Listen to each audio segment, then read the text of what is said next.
Good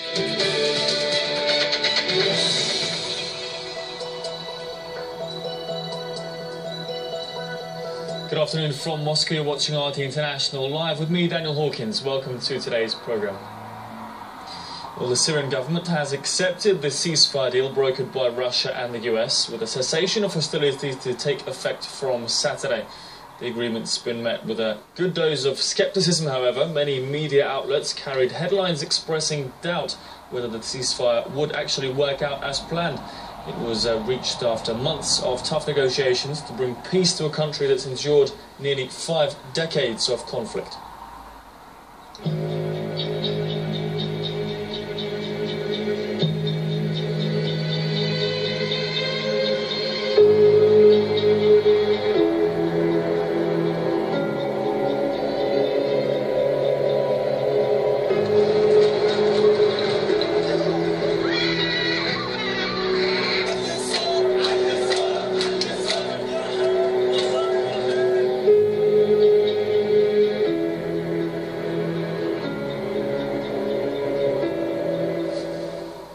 All sides in that deal must indicate by noon on Friday Syrian time whether they'll comply with the terms of the truce. It excludes, of course, Islamic State and Al-Qaeda's affiliate, the Al-Nusra Front, as well as other terrorist organisations deemed as such by the UN Security Council.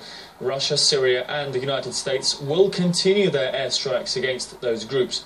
With more, here's RT's Lizzie Phelan from Damascus. We've just had the statement from the Syrian government, which says that the government accepts the terms of the ceasefire, however, under its interpretation of the agreement. And its interpretation basically means that it reserves the right to respond to attacks on civilians and the Syrian armed forces. And of course, it will continue its campaign under the agreement against groups like the Islamic State, Al-Qaeda's franchise in Syria, Jabhat al-Nusra, and other groups designated as terrorist organizations by the United Nations Security Council. Now, on the part of the Saudi-backed opposition umbrella group, the High Negotiations Committee, it laid out several preconditions, which included the Syrian government lifting sieges on areas that it surrounded, prisoners being released. However, it did say that it would accept the terms of the truce like the Syrian government. I'd like to remind viewers that a date has been set for parliamentary elections by the Syrian President Bashar al-Assad for April 13th. And this ceasefire being successful will be extremely important for those elections to take place successfully and for the subsequent political process to begin here in Syria. It's better not only for the government or for the opposite, but for all of Syria. It's good for the Syrians to stop fighting, but it will not happen because it's difficult for the parties to stop. I hope there will be no ceasefire, because if there is a ceasefire, the Turks will increase their support for the criminals and traitors. Turkey will support them and allow them to cross via checkpoints. Hopefully it will be enforced, because for me, as one of the displaced persons who left his home 4 or 5 years ago, such news pleases me a lot. The ceasefire agreement, of course, comes in the wake of those devastating attacks over the weekend, both here in Damascus and in Homs, which killed over 150 people and injured hundreds of others, adding increased urgency for imminent cessation of hostilities.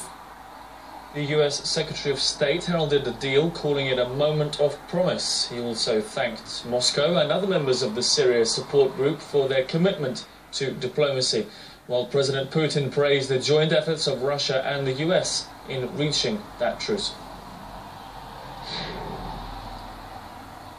This deal follows intensive work by the Russian and US negotiating teams, who held several rounds of closed-door talks.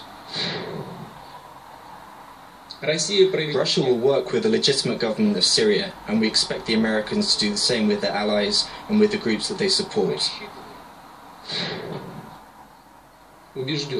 I am convinced that through joint action with the United States, we are capable of turning the tide in Syria. We finally have a real opportunity to put an end to the bloodshed that has continued for so long. Well, the deal has been met with a measure of enthusiasm by the UN and EU officials.